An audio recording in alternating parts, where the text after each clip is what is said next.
नमस्कार, जय हिंद आप सभी लोगों को। आप सभी लोगों का मोस्ट वेलकम है आज की अपनी इस महामैराथन क्लास में। आज की इस महामैराथन क्लास में हम डिस्कस करने वाले हैं संपूर्ण जीव विज्ञान के क्वेश्चन यानी संपूर्ण बायोलॉजी के क्वेश्चन। आज की इस महामैराथन क्लास में हम लोग कवर करने वाले हैं। क्लास को स्टार्ट करने से पहले आप लोगों से एक बात कहना चाहेंगे कि जो भी लोग इस वीडियो के माध्यम से नए जुड़े हों, हमने आपको सारे सब्जेक्ट की मैराथन प्रोवाइड करा दी है, तो आप लोग जरूर टाइम निकालकर उन मैराथनों को जरूर देखिए, क्योंकि ये बुक आपके एग्जाम TRE 4 के लिए रामबाण साबित होने वाली है। और इसके बाद हम जिस बुक का आपको सॉल्यूशन प्रोवाइड कराएंगे वो बुक तो आपको सॉल्व करनी ही पड़ेगी, क्योंकि वो बुक से लगभग क्वेश्चन आपको घटना चक्र के ही मिलेंगे। आपको उससे एक अंदाजा लग जाएगा कि आपके BPSC जो है किस लेवल तक के क्वेश्चन पूछता है, तो उस बुक का भी हम संपूर्ण सॉल्यूशन आपको प्रोवाइड कराएंगे। चलिए आज की इस क्लास में हम देखते हैं पहला क्वेश्चन आप क्या क्या करता है। और फिर से वही बात आप सभी लोगों से कहना चाहेंगे, अगर आपको हमारी एक क्लास पसंद आए तो ज़रूर आप लोगों से एक ही रिक्वेस्ट हमारी है कि बिना लाइक और बिना शेयर किए बिल्कुल वीडियो को ना जाना। और अगर आप लोग जैसा इस वीडियो के माध्यम से रिस्पांस देंगे कि अगर हम आपको संपूर्ण बुक का सॉल्यूशन एक जगह पर रिवीजन के माध्यम से प्रोवाइड करा दें, जो भी हमारी 8-10 घंटे की वीडियो बने, तो आप लोग बताएंगे तो हम आपको प्रोवाइड करा देते हैं। ठीक है, तो चलिए देखते हैं आज की क्लास का पहला क्वेश्चन क्या कहता है। आपका टॉपिक नाम भी देख लेते हैं, क्या टॉपिक का नाम है। कहता है कोशिका व कोशिका संरचना व विभाजन। आप देखते हैं इस टॉपिक से आपके कितने क्वेश्चन बने हुए थे, चलिए डिस्कस करते हैं। पहला क्वेश्चन कहता है आपकी मानव गुर्दे की कोशिका में लिंग गुणसूत्रों की संख्या कितनी होती है। तो जो आपकी मानव कोशिका होती है उसमें लिंग गुणसूत्रों की जो संख्या होती है वो आपकी एक जोड़ी होती है।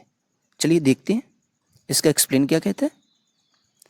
कहता है मनुष्य में लिंग निर्धारण में शामिल होने वाले गुणसूत्र लिंग गुणसूत्र कहलाते हैं। मानव में आमतौर पर प्रत्येक कोशिका में 23 जोड़ी या 46 गुणसूत्र होते हैं। अगर जोड़ी में पूछेगा तो आप लोग 23 जोड़ी बोलेंगे, और वैसे अगर पूछेगा तो आप लोग 46 गुणसूत्र बताएंगे, जिनमें 22 जोड़ी गुणसूत्र दोनों यानी महिला तथा पुरुष में समान ही होते हैं, जबकि 23वां जो आपका गुणसूत्र होता है वो पुरुष तथा महिला में दोनों में क्या आपका होता है, अलग अलग होता है। इनको लिंग गुणसूत्र कहा जाता है। पुरुषों में आपके XY होता है और महिला में ये आपके XX होते हैं। अतः स्पष्ट है कि किसी मानव की कोशिका में एक जोड़ी गुणसूत्र पाए जाते हैं। नेक्स्ट क्वेश्चन देखते हैं।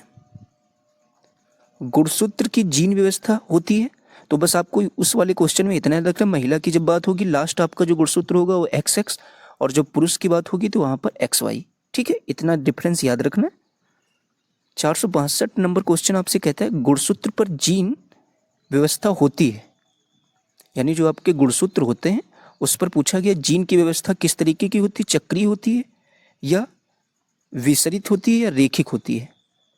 तो याद रखना है आपके गुणसूत्र पर जो जीन की व्यवस्था होती है वो आपकी रेखिक होती है।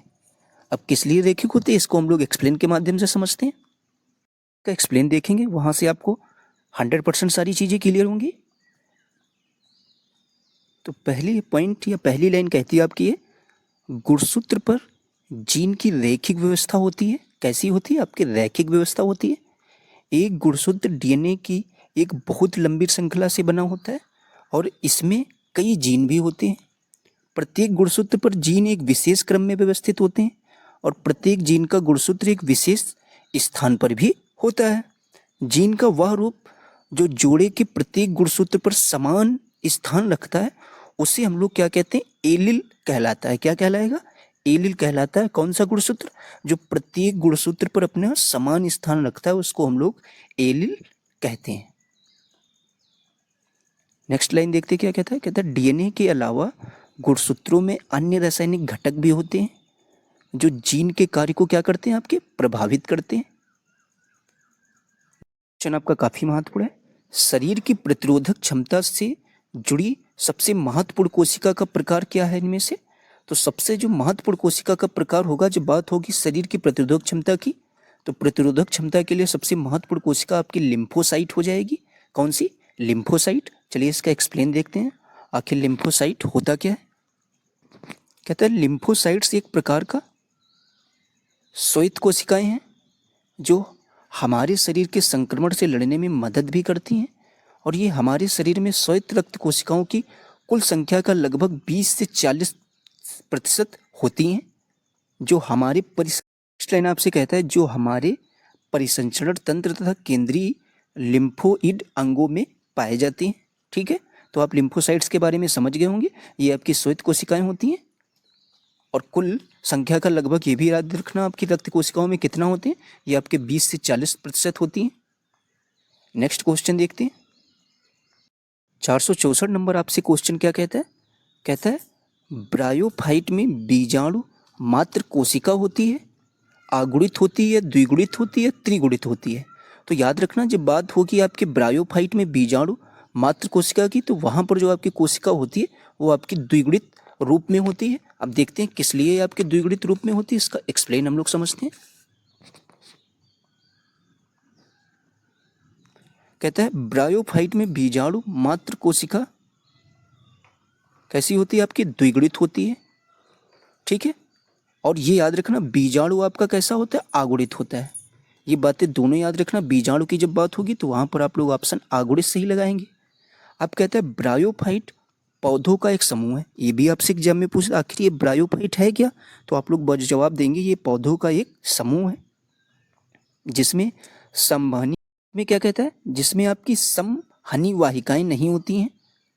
इसे वनस्पति जगत के उभयचर के रूप में भी जाना जाता है। ये वे पौधे हैं जो छायादार और नम क्षेत्रों में आपके क्या होते हैं? उगते हैं और आकार में आपके कैसे होते हैं? छोटे भी होते हैं। उदाहरण आपके कौन कौन से हो जाएंगे? काई, लीवरवार्ट्स और हार्नवार्ट्स, ये सब आपके इसके उदाहरण हो जाएंगे। चलिए देखते हैं नेक्स्ट क्वेश्चन आपका क्या। क्वेश्चन भी काफ़ी महत्वपूर्ण होने वाला है। कहता है ऊर्जा उत्पादन के लिए कोशिका प्रायः किसका उपयोग करती है? अमीनो अम्ल का उपयोग करती है, ग्लूकोज का या वसाम्ल का? तो याद रखना आपके ऊर्जा उत्पादन के लिए जो कोशिका होती है वो आपके ग्लूकोज का उपयोग करती है। चलिए देखते हैं किस तरीके से उपयोग करती है। कहता है ऊर्जा उत्पादन के लिए कोशिका प्रायः ग्लूकोज का उपयोग करती है। ग्लूकोज कोशिका के लिए ऊर्जा का सबसे सूक्ष्म स्रोत है। ग्लूकोज का रासायनिक सूत्र याद रखना C6H12O6 होता है। यह जल में आपके घुलनशील भी होता है और इसका स्वाद भी आप लोग याद रखेंगे मीठा होता है। अब आपका नया टॉपिक स्टार्ट होने वाला है जिस चैप्टर का नाम आपका हो जाएगा पोषक पदार्थ। देखते हैं, ये क्वेश्चन काफ़ी महत्वपूर्ण है, इसको आप लोग जरूर वेरी इंपॉर्टेंट टिक लगा लेना। कहता है वह एंजाइम जो हमारे मुंह के भोजन के साथ मिलता है उसको क्या हम लोग कहते हैं? तो याद रखना जो हमारे मुंह में भोजन के साथ मिलता है वो आपका एंजाइम जो होता है वो आपका एमाइलेज होता है। क्या होता है? एमाइलेज एंजाइम जो होता है वो हमारे मुंह में भोजन के साथ मिलता है। चलिए देखते हैं इसका एक्सप्लेन आपका क्या कहता है। कहता है एमाइलेज पहला एंजाइम है जो हमारे मुंह में भोजन के साथ क्या होता है? मिश्रित होता है यानी मिलता है, या एक लार युक्त एंजाइम है। मुख में लार ग्रंथियां एमाइलेज एंजाइम को क्या करती हैं? आपके स्रावित करती हैं। यह भोजन में मौजूद स्टार्च को पचाकर क्या करता है? शर्करा बनाता है। स्टार्च जो होता है ये आपके कार्बोहाइड्रेट के पाचन का मुख में शुरू होता है। अगर आपसे पूछा जाए स्टार्च कार्बोहाइड्रेट का पाचन कहाँ से शुरू होता है, तो ये आपके मुख में से शुरू होता है। एमाइलेज भोजन के साथ क्रिया करने वाला आपका पहला एंजाइम है। तो इस का एक्सप्लेन आप लोग जरूर 1 से 2 बार पढ़ लेना क्योंकि यहाँ से एक क्वेश्चन आपके एग्जाम में आना तय है। अब देखते हैं 467 नंबर। देखिए यहाँ पर आपको 1 से 2 मिनट समय देना होगा और यहाँ पर हम आपको सारे विटामिन के रासायनिक नाम हम आपको बताते हुए चलेंगे। तो प्लीज़ आप लोग यहाँ पर थोड़ा रुक कर सारी चीज़ों को समझना क्योंकि आपके विटामिन से एक क्वेश्चन आना 100% तय है। और ये अगर आपने 1 मिनट अच्छे से देख लिया तो यहीं से आपको क्वेश्चन देखने को भी मिलेगा। सबसे पहला क्वेश्चन जो आपके एग्जाम में पूछा गया था, विटामिन B12 का रासायनिक नाम क्या होता है? ये क्वेश्चन आपके पेपर में पूछा गया था।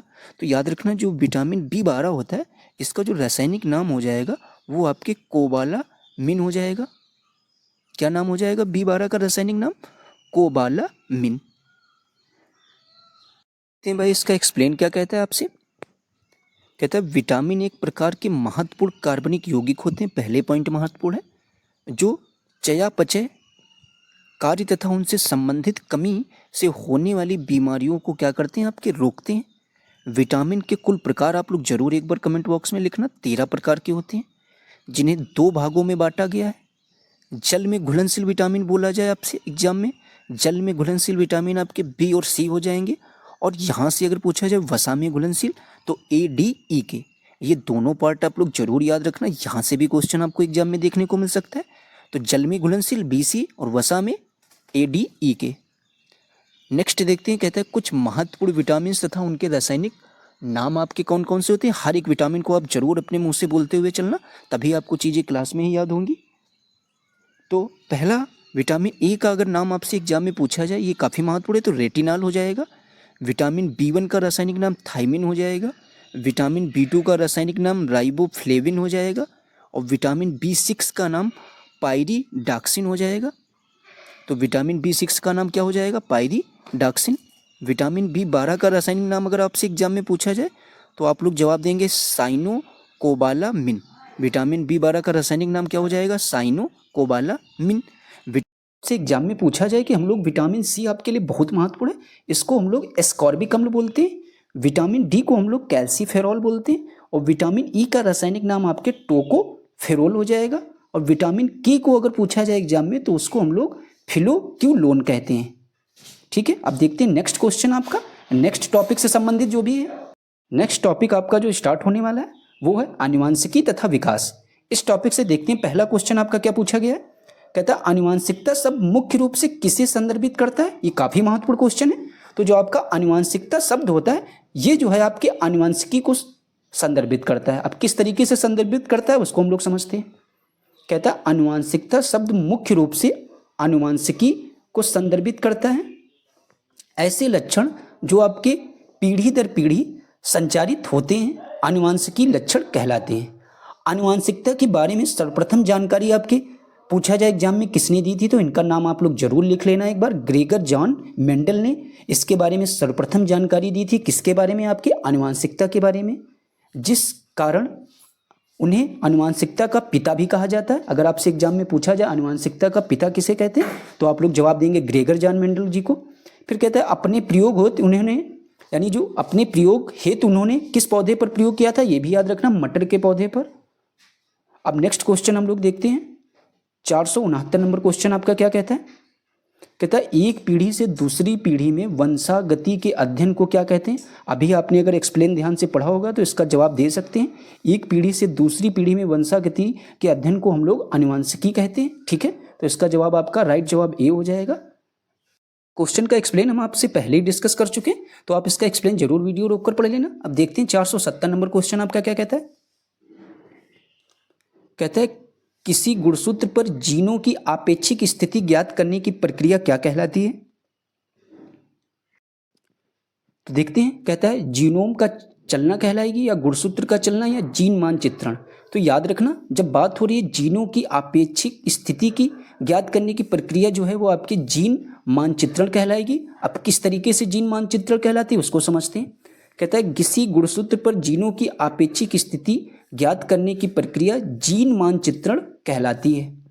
इस विधि की सहायता से लक्षणों के लिए उत्तरदायी जीनों का ढूंढा जाता है जिससे उन्हें जेनेटिक इंजीनियरिंग के कार्यों में प्रयुक्त किया जा सके। ठीक है, नेक्स्ट क्वेश्चन 71 नंबर क्वेश्चन आपसे कहता है माता पिता से संतति में लक्षणों के पहुंचने की प्रक्रिया को क्या कहते हैं। तो रूपांतरण कहते हैं या आनुवांशिकता कहते हैं या जीन कहते हैं। तो याद रखना इसको हम लोग क्या बोलते हैं। अगर माता पिता से संतान में कोई लक्षण पहुंच रहे हैं तो इस प्रक्रिया को जो है हम लोग क्या बोलेंगे, तो उस प्रक्रिया को हम लोग आनुवंशिकता कहते हैं। देखिए ये टॉपिक इतना महत्वपूर्ण चैप्टर है कि आपके पेपर में यहाँ से एक क्वेश्चन आना तय है बिल्कुल। तो इस टॉपिक को आप बहुत बेहतरीन तरीके से तैयार करिए ताकि कोई भी क्वेश्चन गलत ना हो। फिर से इसका एक्सप्लेन हम लोग डिस्कस करेंगे ताकि और अच्छे से चीज़ें क्लियर हो जाएं।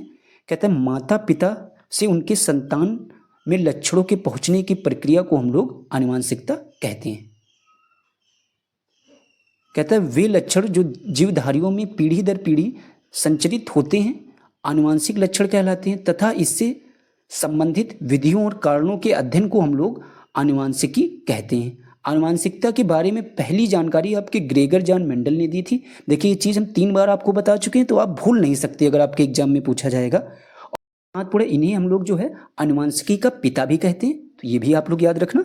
अब नेक्स्ट चैप्टर आपका स्टार्ट होने वाला है। कहता है जीव जगत का वर्गीकरण। अब देखते हैं इस टॉपिक से संबंधित कितने क्वेश्चन पूछे गए, किस तरीके के पूछे गए और किस तरीके के पूछे जा सकते हैं। तीनों चीज़ें हम लोग देखने वाले हैं। कहता है प्रकाश संश्लेषण के अध्ययन से संबंधित वनस्पति विज्ञान की शाखा आपकी कौन सी है? पादप वर्ग की होगी या परिस्थितिकी होगी या पादप कार्य की होगी? तो याद रखना इसका जो सही जवाब आपका हो जाएगा क्वेश्चन नंबर 472 का, तो वो आपका सही जवाब हो जाएगा ऑप्शन नंबर सी, पादप कार्य की आपकी प्रकाश संश्लेषण के अध्ययन से संबंधित वनस्पति विज्ञान की शाखा हो जाएगी। अब देखते हैं इसका एक्सप्लेन। कहते हैं प्रकाश संश्लेषण के अध्ययन से संबंधित पादप कार्यकी जो है वनस्पति विज्ञान की एक शाखा है। पादप कार्यकी में पौधे में होने वाली विभिन्न प्रकार की जैविक क्रियाओं का अध्ययन भी किया जाता है। पादप कार्यकी के जनक आपके क्लाउडे बर्नार्ड हैं। कौन है? क्लाउडे बर्नार्ड आपके क्या हैं? पादप कार्यकी के जनक हो जाएंगे। नेक्स्ट क्वेश्चन देखते हैं। कहता है मृत जीवों के अपघटक हैं। तो मृत जीवों के आपके अपघटक इनमें से पूछा गया कौन कौन से हैं? तो याद रखना इसमें आपके मृत जीवों के अपघटक में आपका ऑप्शन नंबर यहाँ पर जो है डी बिल्कुल सही हो जाएगा। अब इसमें से कौन कौन से होंगे ये भी आपको पता होना चाहिए। तो आपका जीवाणु ऑप्शन बिल्कुल सही हो जाएगा। इसके अलावा आपका कवक भी ऑप्शन सही हो जाएगा और ये आपका ऑप्शन सही नहीं होगा वायरस। तो यहाँ पर यानी 2 जवाब सही हो जाएंगे। तो इसीलिए इसका नेक्स्ट इसका एक्सप्लेन हम लोग देखेंगे। क्या कहता है? वे सूक्ष्म जीव जो मृत पौधे और जानवरों को अपघटन करके उन्हें सरल यौगिकों में परिवर्तित करते हैं वो आपके अपघटक कहलाते हैं। जैसे आपका विषाणु, जीवाणु, कवक और प्रोटोजोआ, ये जब हैं आपके सब अपघटक के उदाहरण हैं। आपसे एग्जाम में पूछा जा सकता है अपघटक के उदाहरण कौन से हैं, तो ये जरूर याद रखना। चलिए देखते हैं नेक्स्ट क्वेश्चन आपका नेक्स्ट चैप्टर से स्टार्ट है, पादप जगत से। कहता है निम्नलिखित में से कौन सी एक फलीदार फसल है? इनमें से फलीदार फसल आपकी कौन सी हो जाएगी? चलिए समझते हैं। पहला दलहन, ज्वार, बाजरा। तो याद रखना इसमें जो फलीदार आपकी फसल हो जाएगी वो आपकी दलहन हो जाएगी। अब किस लिए दलहन होगी इसका एक्सप्लेन हम लोग समझते हैं। कहता है दिए गए विकल्पों में दलहन एक फलीदार फसल है। मूंग, उड़द, अरहर, चना और लोबिया एवं मटर मुख्य रूप से उगाई जाने वाली दलहनी फसलें हैं। सर्वाधिक दाल का उत्पादन अगर पूछा जाए, काफ़ी महत्वपूर्ण लाइन होने वाली है। सर्वाधिक आपके दाल का उत्पादन आपके मध्य प्रदेश राज्य में होता है। ठीक है, नेक्स्ट क्वेश्चन हम लोग देखते हैं। 475 नंबर आपका क्या कहता है? कहता है लेग्यूमिनस पौधों में नाइट्रोजन स्थिरीकरण के लिए कौन से वर्णक आवश्यक होते हैं? तो याद रखना लेग्यूमिनस पौधे की बात हो रही है, तो इसके स्थिरीकरण के लिए कौन सा वर्णक आपके लिए आवश्यक होगा? तो ये क्वेश्चन काफ़ी महत्वपूर्ण है। तो याद रखना इसके लिए आपके लैग हीमोग्लोबिन वर्णक जो है आपका आवश्यक होगा। देखिए इसको आप ट्रिक से रिलेट करके याद कर सके। लेग्यूमिनस पौधे मतलब लैग हीमोग्लोबिन वर्णक आवश्यक होगा। ठीक है, इसका एक्सप्लेन देखते क्या कहता है। कहता है लेग्यूमिनस पौधे में नाइट्रोजन स्थिरीकरण के लिए आपके लैग हीमोग्लोबिन वर्णक आवश्यक है। कहता है लैग हीमोग्लोबिन फलीदार पौधों की गांठों में पाया जाता है।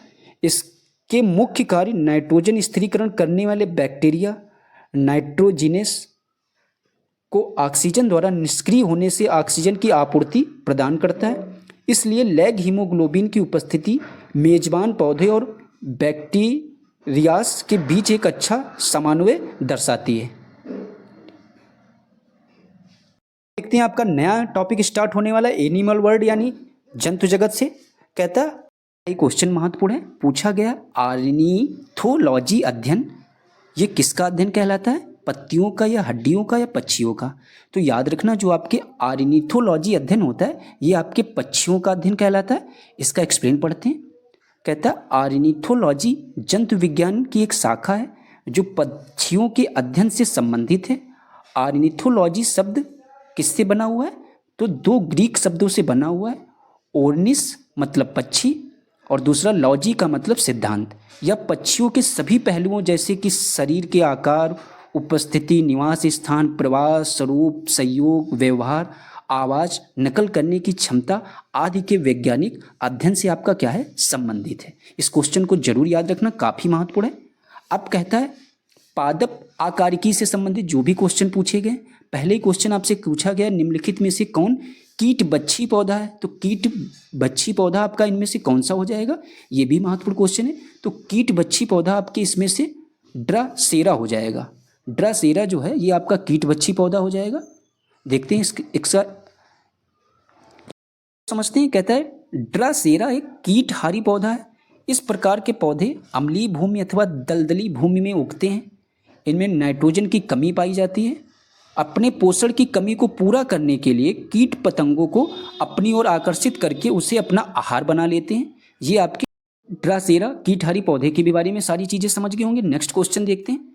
कहता है किस पेड़ की उम्र की गणना की जा सकती है। देखते हैं किस पेड़ की उम्र की गणना हम लोग कर सकते हैं। जो इसका सही जवाब हो जाएगा वो आपका ऑप्शन नंबर बी हो जाएगा। कहता है जमीन से 1 मीटर ऊपर तने के घेरे की माप से जो है हम लोग किसी पेड़ की उम्र की गणना कर सकते हैं। चलिए इसका एक्सप्लेन देखते हैं क्या कहता है।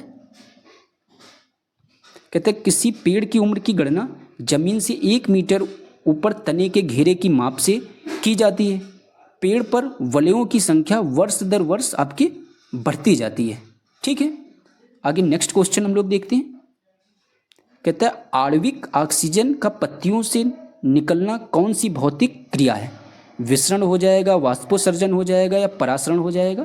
तो याद रखना आपके आणविक ऑक्सीजन का पत्तियों से निकलना ये जो है आपकी कौन सी भौतिक प्रक्रिया कहलाएगी। ये आपकी विसरण कहलाएगी। चलिए इसका एक्सप्लेन देखते हैं। कहता है आणविक ऑक्सीजन का पत्तियों से निकलना विसरण कहलाता है। पत्तियों में यह क्रिया प्रकाश संश्लेषण के दौरान संपन्न होती है। इस प्रक्रिया में ऑक्सीजन और ग्लूकोज अणुओं को बनाने के लिए सूर्य के प्रकाश की उपस्थिति में जल और कार्बन डाइऑक्साइड प्रतिक्रिया करते हैं। ठीक है, पौधों में प्रदीप्त कलिता की खोज करने वाले आपके कौन है। तो याद रखना पौधों में जो आपके प्रदीप्त कलिता की खोज की थी वो आपके गार्डनर और एलार्ड ने की थी। चलिए इनके बारे में पढ़ते हैं। आपके गार्डनर और एलार्ड हैं कौन। आपसे एक्सप्लेन में कहता है कि पौधों में प्रदीप्त कलिता की खोज गार्डनर और एलार्ड ने सन जरूर याद रखना 1920 में की थी। कुछ पौधों में फूल खिलने के लिए निश्चित मात्रा में प्रकाश की आवश्यकता होती है। यानी कुछ पौधे आपके ऐसे हैं जब उसमें फूल खिलते हैं तो उसके लिए क्या ज़रूरत होता है, उनको प्रकाश की आवश्यकता होती है। इसे ही पौधों के क्या कहते हैं हम लोग, प्रदीप्त कलिता कहते हैं। यहाँ पौधों पर नहीं बल्कि जानवरों पर भी लागू होता है। ये जो नियम है आपके पौधों पर ही नहीं बल्कि एनिमल्स पर भी आपके लागू होता है। कहता है प्रदीप्त कलिता के आधार पर तो पौधों को 3 वर्गों में बांटा गया है। किसके आधार पर, आपके प्रदीप्त कलिता के आधार पर। देखते हैं पहला कौन सा पार्ट है। कहता है लंबे दिन वाले पौधे। जिन पौधों को प्रकाश की अधिक आवश्यकता होती है वे पौधे अधिक लंबे दिनों वाले पौधे होते हैं। ये भी याद रखना है, जिनको आपके अधिक प्रकाश की आवश्यकता होगी वो आपके अधिक दिनों लंबे दिनों वाले पौधे होंगे। जैसे आपके कौन कौन है, इनके एग्जाम्पल जरूर याद रखना। मूली हो गया, पालक हो गया और आपका चुकंदर हो गया आदि। ये आपके कैसे पौधे हैं, ये आपके लंबे दिनों वाले पौधे हो जाएंगे। सेकंड पार्ट आपसे क्या कहता है, जो 3 वर्गों में बांटा गया। दूसरा पार्ट आपसे कहता है छोटे दिन वाले पौधों की क्या खासियत होती है। जिन पौधों को प्रकाश की कम आवश्यकता होती है उन्हें छोटे दिन वाले पौधे कहा जाता है। यानी सीधा सा आपको याद रखना है, जिनको ज़्यादा प्रकाश की आवश्यकता होगी उन्हें क्या कहेंगे, बड़े दिन वाले पौधे कहेंगे। जिनको कम आवश्यकता होगी उन्हें छोटे दिन वाले पौधे कहते हैं। अब इसमें क्या हो जाएगा, आपका सूरजमुखी हो जाएगा, चावल हो जाएगा, सोयाबीन हो जाएगा और आपका तंबाकू हो जाएगा, आदि हो जाएंगे। ठीक है, सेकंड थर्ड पार्ट देखिए आप लोग एक्सप्लेन को ये ना समझिए कि एक्सप्लेन काफ़ी कर रहे हैं। एक्सप्लेन वाली जो भी चीज़ें वो सारे आपके एग्जाम के दृष्टिकोण से काफ़ी महत्वपूर्ण है, तो उनको आप लोग जरूर देखते हुए चलिए। थर्ड लाइन आपसे कहती है दिन तटस्थ पौधे। तीसरा आपका कौन है, दिन तटस्थ पौधे। वे पौधे जिनमें दिन की लंबाई की परवाह किए बिना क्या हो जाते हैं, फूल आते हैं, दिन तटस्थ पौधे कहलाते हैं। जैसे आपके गुलाब हो गया, टमाटर हो गया और आपकी ककड़ी आदि। ये आपके कैसे पौधे हैं, दिन तटस्थ पौधे हो जाएंगे। तो आप उम्मीद करते हैं समझ गए होंगे प्रदीप्त कलिता के बारे में सारी चीज़ें। अब देखते हैं नेक्स्ट टॉपिक आपका स्टार्ट होने वाला, कहता है पादप कार्यकारी पौधों में जनन। अब इससे जो भी क्वेश्चन पूछे गए थे, जो भी पूछे जा सकते हैं, उनको हम लोग डिस्कस करते हैं। 482 नंबर आपसे कहता है स्टोमेटा पत्तियों की सतह पर छोटे छोटे छिद्र होते हैं जिनके द्वारा पौधे क्या ग्रहण करते हैं, आपके नाइट्रोजन ग्रहण करते हैं या कार्बन डाइऑक्साइड या पानी। तो याद रखना जो आपकी स्टोमोटा की पत्तियां होती हैं उनमें जो छोटे छोटे छिद्र होते हैं उनके द्वारा जो पौधे होते हैं वो आपके क्या ग्रहण करते हैं। तो याद रखना उसके द्वारा आपके जो पौधे होते हैं वो आपके कार्बन डाइऑक्साइड को क्या करते हैं, ग्रहण करते हैं। चलिए इसका एक्सप्लेन देखते हैं। कहता है स्टोमेटा पत्तियों की सतह पर छोटे छोटे आपके छिद्र होते हैं जिनके द्वारा पौधे कार्बन डाइऑक्साइड आपके ग्रहण करते हैं। ठीक है, अब देखते हैं 483 नंबर क्वेश्चन आपसे क्या कहता है। कहता है जल परागित पुष्पों में परागकण आपके होते हैं किस तरीके के होते हैं? हल्के एवं चिकने होते हैं या चिपचिपे होते हैं या सूखे होते हैं?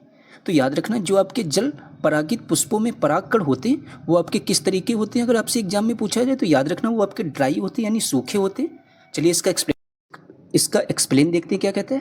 कहता है जल परागित पुष्पों में आपके परागकण कैसे होते हैं? सूखे होते हैं या तो ड्राई होते हैं। ये लाइन जरूर याद रखना। फिर कहता है जल परागण वाली प्रजातियों के परागकणों पर श्लेष्मा परत की उपस्थिति उन्हें पानी से क्या प्राप्त करती है? सुरक्षा प्रदान करती है। किसकी परत? आपकी श्लेष्मा की परत जो होती है। आगे कहता है उनके पास एक श्लेष्मा आवरण भी होता है जो उन्हें सूखा रखता है। यह परत उन्हें पानी में भीगने से भी क्या करती है? बचाती है। आगे देखते हैं नेक्स्ट क्वेश्चन आपका 484 नंबर क्या कहता है। कहता है पौधों की जड़ों में मृदा से जल प्रवेश का कारक कौन है? यानी जो आपकी पौधों की जड़ें होती हैं उसमें कहता है मृदा से जल प्रवेश करने वाला आपका कारक कौन सा होगा? वायुदाब होगा या कोशिकत्व होगा या ऑस्मोटिव दाब होगा? तो देखते हैं इसका सही जवाब आपका कौन सा हो जाएगा। तो इसका सही जवाब आपका हो जाएगा ऑस्मोटिव दाब जो होता है। इसकी वजह से आपकी जड़ों में मृदा से क्या जल आपका प्रवेश करता है। चलिए इसके बारे में पढ़ते हैं। कहता है पौधों की जड़ों में मृदा से जल प्रवेश का कारक आपकी ऑस्मोटिक दाब है। ऑस्मोटिक दाब अर्धपारगम्य झिल्ली के माध्यम से किसी घोल के शुद्ध विलायक के आवक प्रवाह को रोकने के लिए आवश्यक न्यूनतम दबाव के रूप में जाना जाता है। नोट करके देखते हैं क्या कहता है। कहता है एंडोस्मोसिस की प्रक्रिया द्वारा पानी मिट्टी से जड़ बालों में प्रवेश करता है। ऐसा इसलिए होता है क्योंकि मिट्टी में आपके घोल हाइपोटोनिक हैं जबकि जड़ जो है वो बाल कोशिका में कोशिका रस हाइपरटोनिक है। फिर क्या होता है? फिर कोशिका से कोशिका परासरण द्वारा कार्टिकल कोशिकाओं से होकर गुजरता है और जड़ के जाइलम तक पहुंचता है। ठीक है, आप समझ गए होंगे। अब देखते हैं 485 नंबर क्वेश्चन काफ़ी इंपॉर्टेंट है। इस पर आप वेरी वेरी इंपॉर्टेंट अगर भी आप 5 बार भी बना लेंगे तब भी ये उससे कई ज़्यादा इंपॉर्टेंट होने वाला है। इसको आप लोग जरूर याद रखना। कहता है अदरक एक भूमिगत तना है। अदरक कैसा है आपके? एक भूमिगत तना है एवं जड़ नहीं है। इसके पीछे का रीजन पूछा गया है। चलिए देखते हैं। पहला ऑप्शन आपसे क्या कहता है? यह खाद्य सामग्री का भंडारण करता है। फिर कहता है इसमें गांठ एवं पर्व होते हैं। फिर कहता है थर्ड ऑप्शन इसमें क्लोरोफिल की कमी होती है। तो याद रखना इसका जो सही जवाब आपका हो जाएगा वो आपका ऑप्शन नंबर डी बिल्कुल सही हो जाएगा, उपयुक्त में से एक से अधिक। तो चलिए देखते हैं। सबसे पहले कहता है कि यह खाद्य सामग्री का भंडारण करता है, तो ये बात आपकी बिल्कुल सही हो जाएगी। ठीक है, पहला ऑप्शन भी आपका सही हो जाएगा। बी ऑप्शन कहता है इसमें गांठ हुआ पर्व होते हैं, ये भी आपका सही हो जाएगा। इसीलिए इसका जवाब उपयुक्त में से एक से अधिक हो जाएगा। चलिए इसका एक्सप्लेन पढ़ते हैं। कहता है अदरक एक भूमिगत तना है एवं जड़ नहीं है क्योंकि इसमें गांठ एवं पर्व होते हैं। पौधे के तने का वह भाग जो भूमि के अंदर पाया जाता है वो आपका भूमिगत तना कहलाएगा। भूमिगत तने में पर्व, संधियां, पर्णकलिकाएं तथा सल्क पत्र पाए जाते हैं। प्रतिकूल परिस्थितियों में भूमिगत तने भोजन संग्रह करने के कारण क्या होते हैं? मोटा एवं मांसल हो जाता है। इसके उदाहरण क्या है? हल्दी, अदरक, केला आदि। ठीक है, अब देखते हैं 486 नंबर क्वेश्चन आपसे क्या पूछता है। 86 नंबर भी क्वेश्चन आपके लिए काफ़ी महत्वपूर्ण है। कहता है पुष्प का वह हिस्सा जो वास्तव में फल बनाता है क्या कहलाता है? तो चलिए देखते हैं पुष्प का वह कौन सा हिस्सा होता है जो आपका फल बनाता है। पहला ऑप्शन है कार्पल, कोरोला, स्टेमेन। तो याद रखना ये जो आपका कार्पल है इसको हम लोग क्या बोलते हैं? ये कार्पल जो है यही आपका पुष्प का वह हिस्सा होता है जो आपके वास्तव में क्या बनाता है? फल बनाता है। अब एक्सप्लेन पढ़ेंगे वहाँ से आप इसको अच्छे से समझ जाएंगे। कहता है निषेचन के बाद पुष्प का अंडकोश में बदल जाता है। यानी जो आपकी निषेचन की प्रक्रिया होती है उसके बाद जो आपका पुष्प है वो आपके अंडकोश में क्या हो जाता है? बदल जाता है। कार्पल जो है स्त्री केसर का एक भाग होता है। किसका भाग होता है? आपके स्त्री केसर का। जब यह अंडकोश निषेचित होता है तो यह विकसित होकर फल के रूप में क्या हो जाता है? आपका परिवर्तित हो जाता है। तो आप समझ गए होंगे किस तरीके से आपका फल बनता है। 487 नंबर क्वेश्चन देखते हैं क्या कहता है। कहता है हिमालयन यू नामक औषधि पौधा भारत के निम्नलिखित में से किन प्रांतों में पाया जाता है? ये भी क्वेश्चन महत्वपूर्ण है। कौन सा पौधा आपके? हिमालयन यू नामक। तो पहला ऑप्शन है ये जो आपका पौधा होता है हिमालयन यू नामक औषधि पौधा, ये आपके हिमाचल प्रदेश और अरुणाचल प्रदेश राज्य में पाया जाता है। चलिए इसका एक्सप्लेन देखते हैं। कहता है हिमालयन यू, हिमालयन से याद रखना हिमालयन मतलब हिमाचल प्रदेश, हिमालयन यू नामक औषधि पौधा भारत के हिमाचल प्रदेश तथा अरुणाचल प्रदेश प्रांतों में पाया जाता है। इसकी छाल, कांटा, टहनियाँ और जड़ों से टेक्सोल नामक एक रासायनिक यौगिक निकाला जाता है। कौन सा यौगिक? टेक्सोल।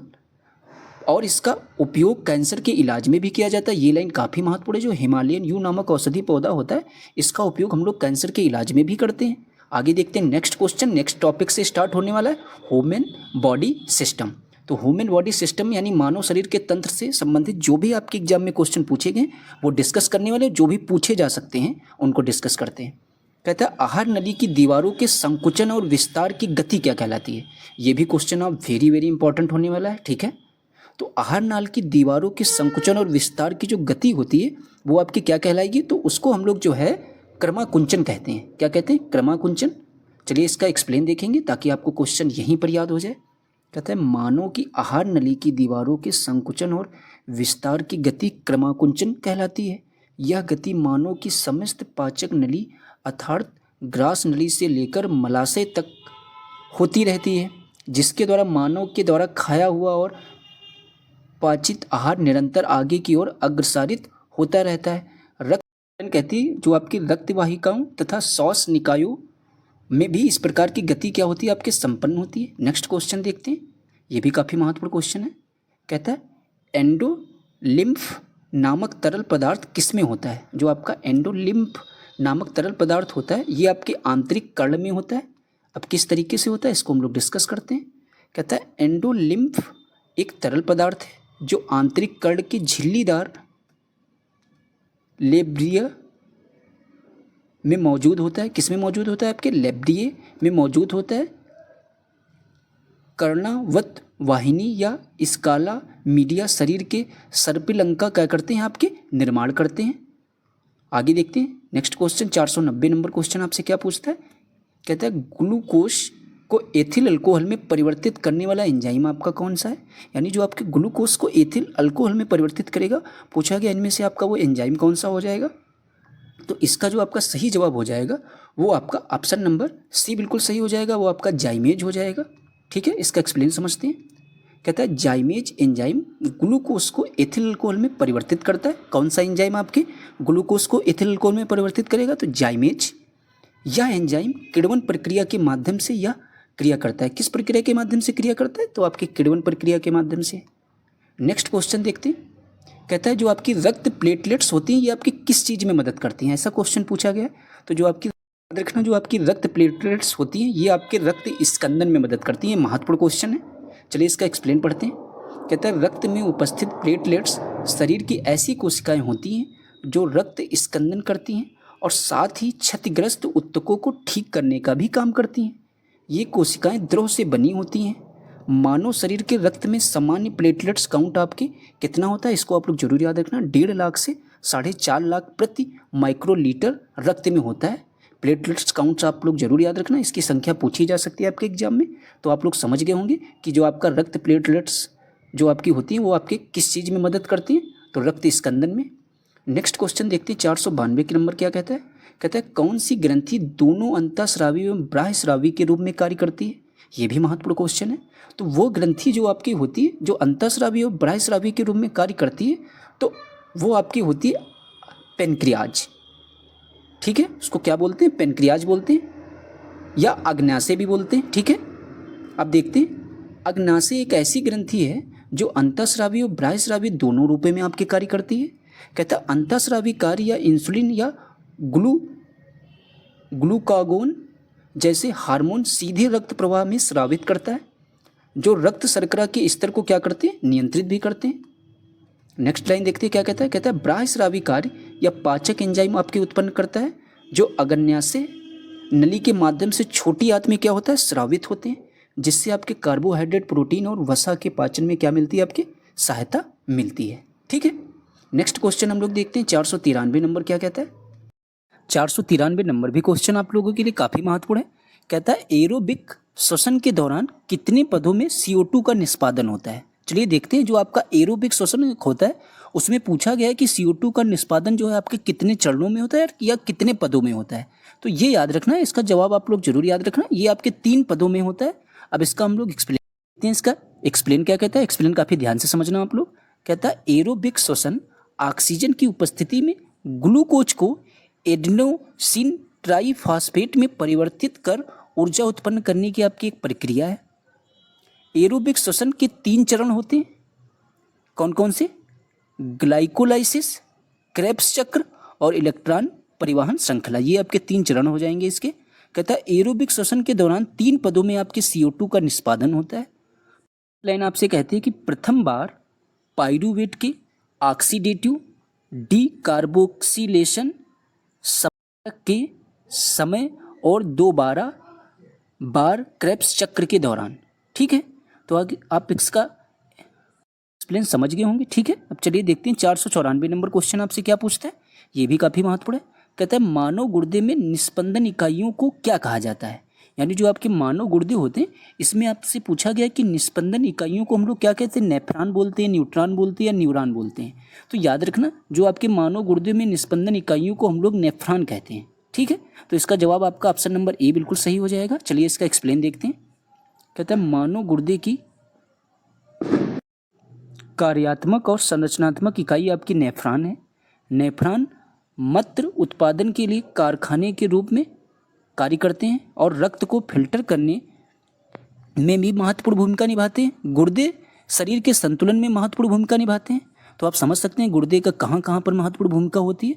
याद रखना इनको, गुर्दे जो है शरीर के संतुलन में भी आपके महत्वपूर्ण भूमिका निभाते हैं और रक्त को क्या करते हैं? ये फिल्टर करने में भी आपके महत्वपूर्ण भूमिका निभाते हैं। अब देखते हैं नेक्स्ट, ये भी क्वेश्चन महत्वपूर्ण है। कहता है टेकीकार्डिया में आपकी हृदय की गति हो जाती है, धीमी हो जाती है, सामान्य या तेज? तो याद रखना टेकीकार्डिया में आपकी हृदय की गति जो है वो तेज हो जाती है। ठीक है, तो इस क्वेश्चन का जवाब 495 नंबर क्वेश्चन का जवाब आपका ऑप्शन नंबर सी सही हो जाएगा।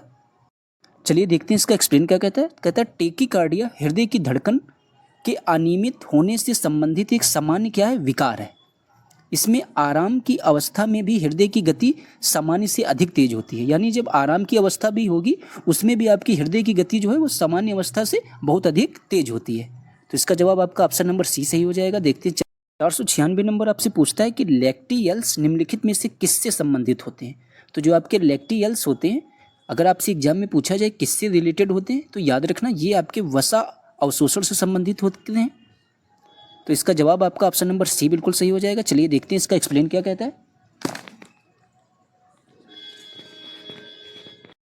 तो आपके लैक्टियल्स होते हैं, ये आपके किससे संबंधित होते हैं? ये आपके वसा अवशोषण से संबंधित होते हैं। लैक्टियल्स का कार्य होता है पाचन की प्रक्रिया के दौरान लैक्टियल्स छोटी आंत से वसा और लिपिड के बड़े अणुओं से अवशोषित करते हैं, जो उन्हें नेक्स्ट लाइन कहता है कि जो उन्हें दुधिया सफ़ेद रूप देता है। लैक्टियल्स लिपोप्रोटीन के रूप में सामग्री को लसिका प्रणाली में ले जाने के लिए एक मार्ग के रूप में भी कार्य करते हैं। चलिए देखते हैं नेक्स्ट क्वेश्चन आपका, ये काफ़ी महत्वपूर्ण क्वेश्चन है, इसको आप लोग जरूर याद रखना। कहता है उभयचर सांस लेने के लिए उपयोग में लाते हैं। यानी जो आपके उभयचर होते हैं वो सांस लेने के लिए किन चीज़ों का प्रयोग करते हैं? तो ये आपके फेफड़ों का भी प्रयोग करते हैं, त्वचा का भी और आपके गलफड़ों का भी प्रयोग करते हैं। तो इसलिए इसका जवाब उपयुक्त में से एक से अधिक हो जाएगा। एक्सप्लेन देखेंगे, वहाँ से सारी चीज़ें आपको अच्छे से क्लियर होगी। कहता है उभयचर ऐसे जीव होते हैं जो जल और थल आपके दोनों स्थानों पर रह सकते हैं। उभयचर जीवों में श्वसन त्वचा और फेफड़ों से करते हैं। उनमें से कुछ गलफड़ों के माध्यम से भी सांस ले सकते हैं। ये ठंडे खून वाले जीव होते हैं। इसमें 3 कक्षी दिल भी पाए जाते हैं। कितने कक्षी? 3 कक्षी। देखते हैं 498 नंबर क्वेश्चन आपका क्या पूछता है। कहता है लार का प्रमुख कार्य क्या होता है? प्रोटीन को अमीनो अम्ल में रूपांतरण करना, या स्टार्च का माल्टोज में रूपांतरण, या वसा का विटामिन में रूपांतरण? तो याद रखना लार का जो प्रमुख कार्य होता है वो आपके स्टार्च का माल्टोज में रूपांतरण होता है। चलिए इसका एक्सप्लेन देखते हैं। कहता है लार में एमाइलेज नामक पाचक एंजाइम पाया जाता है। एमाइलेज एंजाइम स्टार्च को माल्टोज में क्या करता है? आपके परिवर्तित करने का कार्य करता है। देखते हैं 499 नंबर क्वेश्चन आपसे क्या पूछता है। कहता है मानव आँख में किसी वस्तु का प्रतिबिंब कहाँ पर बनता है? तो ये क्वेश्चन काफ़ी महत्वपूर्ण है। तो मानव आँख में किसी वस्तु का प्रतिबिंब आपके हमेशा कहाँ पर बनता है? रेटिना पर बनता है। तो ऑप्शन नंबर ए सही हो जाएगा। चलिए एक्सप्लेन देखते हैं। कहता है मानव आँख में किसी वस्तु का प्रतिबिंब रेटिना पर बनता है। मानव आँख के रेटिना पर बनने वाला प्रतिबिंब आपके वास्तविक तथा उल्टा बनता है। ये भी याद रखना, जो आपके मानव आँख की रेटिना पर बनने वाला प्रतिबिंब होता है वो आपका कैसा होता है, वास्तविक तथा उल्टा।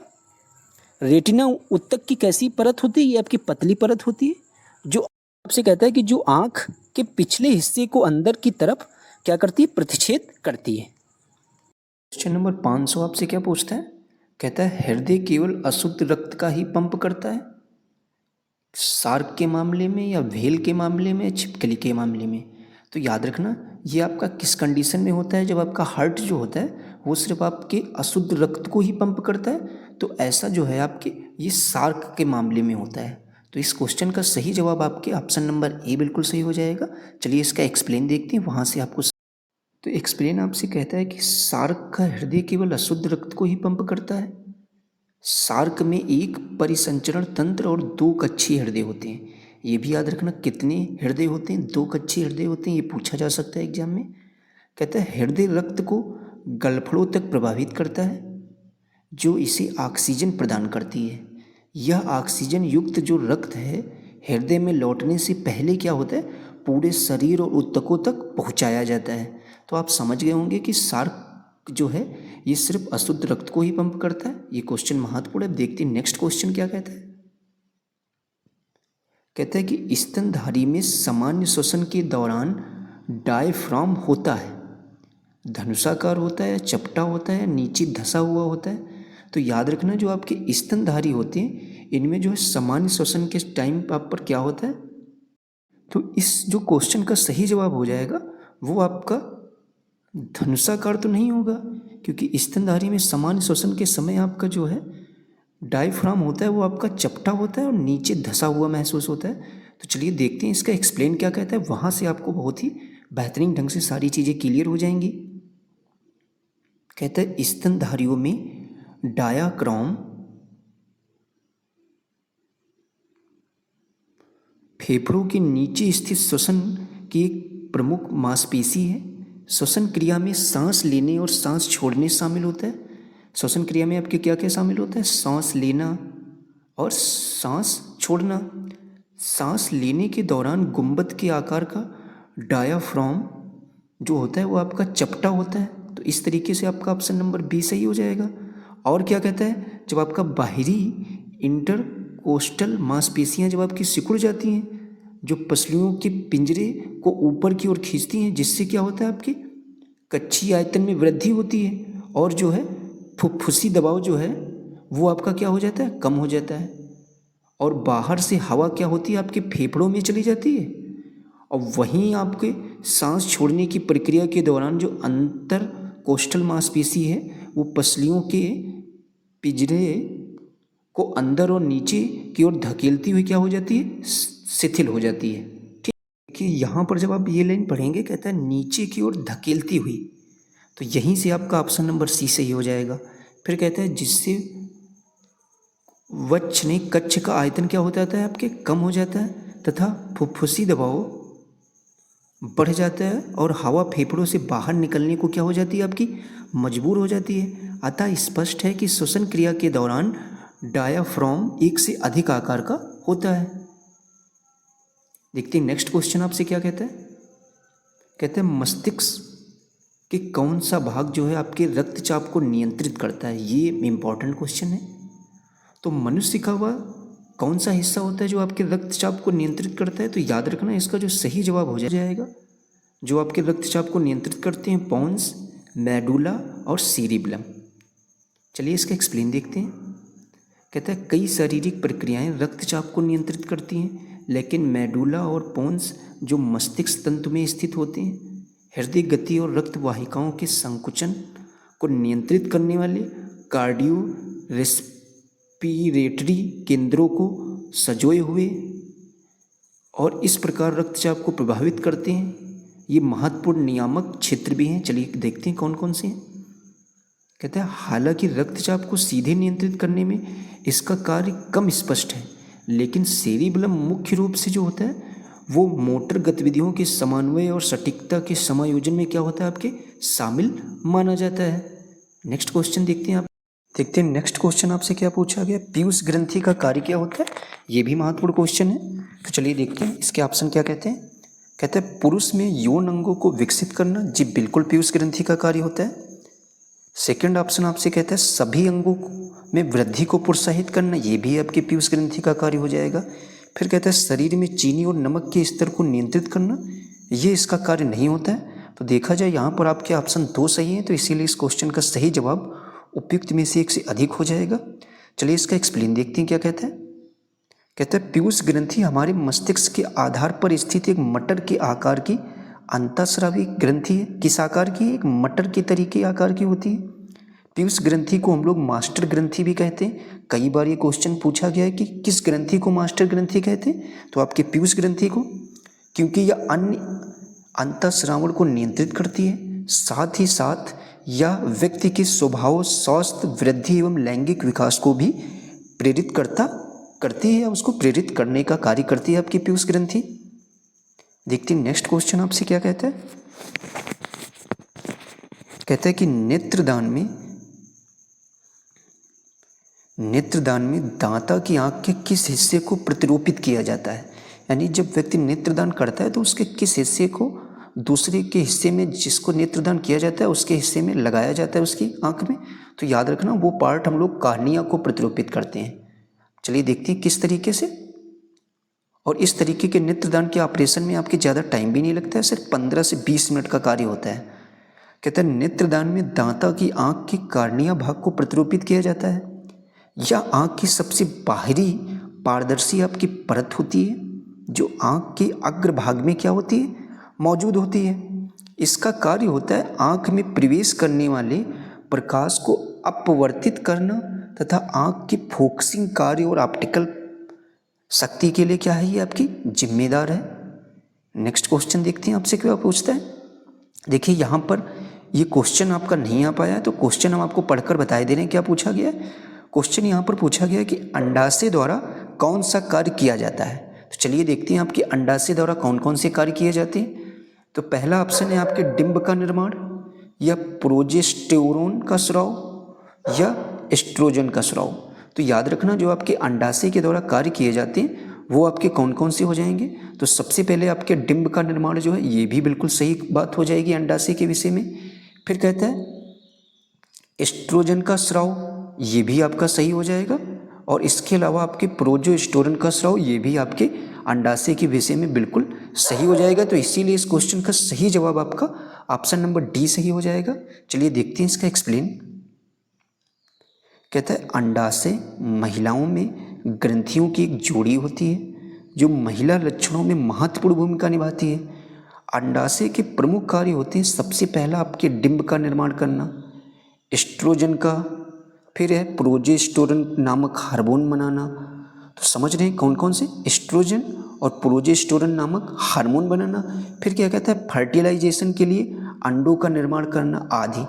अंडाशय महिलाओं में जो आपके मासिक धर्म चक्र होता है उसमें प्रजनन क्षमता और गर्भावस्था में भी आपके शामिल होते हैं। तो आप अंडाशय के बारे में सारी चीज़ें समझ रहे होंगे।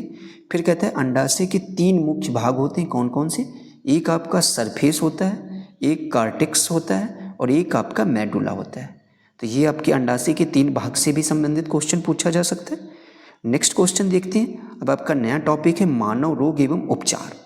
कहता है काले फेफड़े का रोग, यहाँ से आपके पेपर में एक क्वेश्चन 100% आना है। कहता है काले फेफड़े का रोग आपका किससे संबंधित है, किसानों से या कोयले खनिकों से या कपड़ा उद्योग श्रमिकों से। तो आप देख रहे होंगे काले फेफड़े का रोग आपके कोयले कारखानों से संबंधित होगा।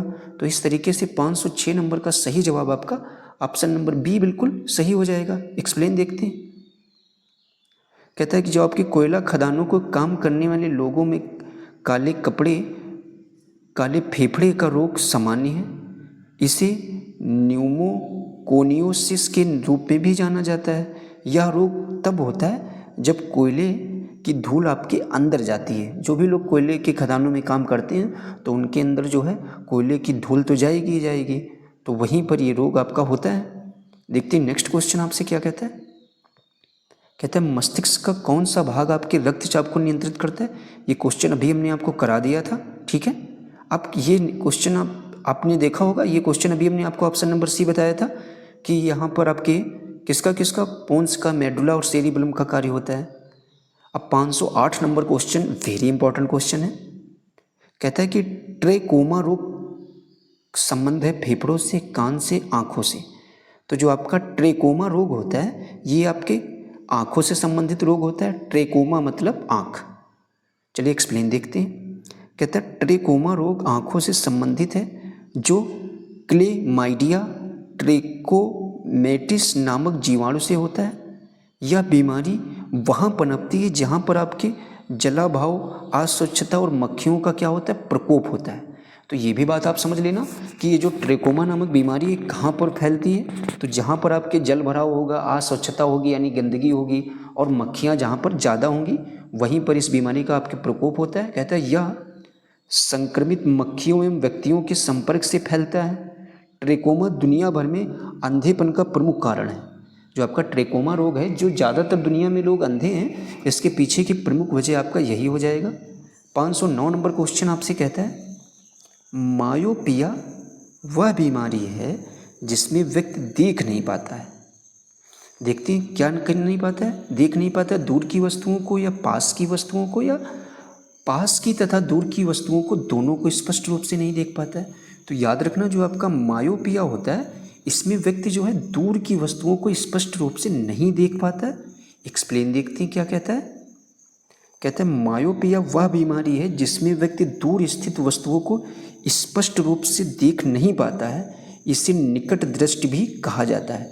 अब ये याद रखना आपके मायोपिया का सेकंड नाम क्या हो जाएगा, निकट दृष्टि दोष के नाम से भी हम लोग मायोपिया को जानते हैं। कहता है इस बीमारी में वस्तु का प्रतिबिंब रेटिना पर ना बनकर उसके आगे बनने लगता है। मायोपिया के निवारण हेतु उपयुक्त फोकस दूरी के अवतल लेंस का प्रयोग किया जाता है। अब यानी ये भी पूछ सकता है कि इसके बीमारी को दूर करने के लिए किस लेंस का प्रयोग किया जाता है, अवतल लेंस का। तो याद रखना अवतल लेंस को हमने आपको एक ट्रिक के माध्यम से बताया। जब कभी निकट दृष्टि दोष में पूछे कौन से लेंस का प्रयोग करते हैं, तो निकट कोई चीज़ समझ नहीं आ रही तो वो बोलेगा निकट आओ। निकट आओ मतलब अवतल। इससे आपको कोई भी कन्फ्यूजन नहीं रहेगा। अब अवतल हो गया तो उत्तल बचा सीधा सा, वो आपकी दूरदृष्टि दोष के लिए हो जाएगा। तो देखते हैं कहता है मायोपिया के निवारण हेतु हम लोग उपयुक्त फोकस दूरी के अवतल लेंस का प्रयोग किया जाता है। स्पष्ट है दृष्टि की न्यूनतम दूरी भी आप लोग याद रखना कितनी होती है, आपके 25 सेंटीमीटर होती है। नेक्स्ट क्वेश्चन देखते हैं। कहता है इटाई रोग किसके कारण होता है। तो जो आपका इटाई नामक रोग होता है ये आपके कैडमियम के कारण होता है। किस कारण होता है, कैडमियम के कारण। कहता है इटाई रोग कैडमियम के संपर्क में आने के कारण होता है, जो औद्योगिकरण से संबंधित मानव गतिविधियों के परिणाम स्वरूप उत्पन्न होता है। इटाई रोग अस्थि के गंभीर दर्द के साथ ओस्टियोमलेशिया की विशेषता है द्वारा क्या कहता है आपके पहचाना जाता है। यानी जो आपका गंभीर दर्द के साथ होता है ये आपके किस तरीके से इसकी विशेषता को पहचाना जाता है, तो ये आपका क्या होता है ओस्टियोमलेशिया की विशेषता द्वारा पहचाना जाता है। कैडमियम एक जहरीली धातु है। ये भी एग्जाम में पूछा जाए कैडमियम किस तरीके की धातु है, तो आप लोग जवाब देंगे जहरीली धातु होती है जो वृक्क पर और साथ ही श्वसन तंत्र पर क्या करती है, आपके विषाक्त का प्रभाव डालता है। तो आज इसी क्लास के साथ आपका जो बायोलॉजी की महामैराथन क्लास थी वो आपकी कंप्लीट होती है। अब आपकी इस बुक में सिर्फ 30 से 40 क्वेश्चन ऐसे बचे जो आपके विविध प्रकार के क्वेश्चन पूछे गए थे, तो वो हम क्वेश्चन किसी एक क्लास मैराथन में आपको वो भी हम प्रोवाइड करा देंगे। और आज की इस क्लास के साथ आपके सारे सब्जेक्ट की मैराथन भी कंप्लीट हो गई, कंप्लीट हमने करा दिए। तो जो भी छात्र इस वीडियो के माध्यम से नए जुड़े हों तो ज़रूर आपको TRE 4 के एग्जाम में सफलता पाना है। तो इस बुक का संपूर्ण सॉल्यूशन आपको जो किताब से संबंधित कोई भी क्वेश्चन पूछे तो आप उसका जवाब चंद सेकंडों में दे सके। इस तरीके से आपकी तैयारी होनी चाहिए, तभी आप TRE 4 के एग्जाम को अच्छे से क्लियर कर सकते हैं। तो आज की इसी लास्ट क्वेश्चन के साथ हमारी महामैराथन क्लास बायोलॉजी की भी कंप्लीट होती है। जैसा कि हमने आपसे वादा किया था संपूर्ण बुक कराने का, तो वो हमने आपको कंप्लीट करा दिए। ये जो मैराथन क्लास पसंद आई हो तो ज़रूर आप लोगों से हाथ जोड़कर देखो, बिना लाइक और बिना शेयर के बिल्कुल ना जाना। अगर आप हमारे चैनल पर नए आए हो तो चैनल को सब्सक्राइब करके ज़रूर रखना। मिलते हैं किसी नेक्स्ट वीडियो में, जब तक के लिए आप सभी लोगों से राधे राधे। बहुत कम टाइम बचा है, पढ़ना ज़्यादा है तो इसीलिए मेहनत करते रहिए।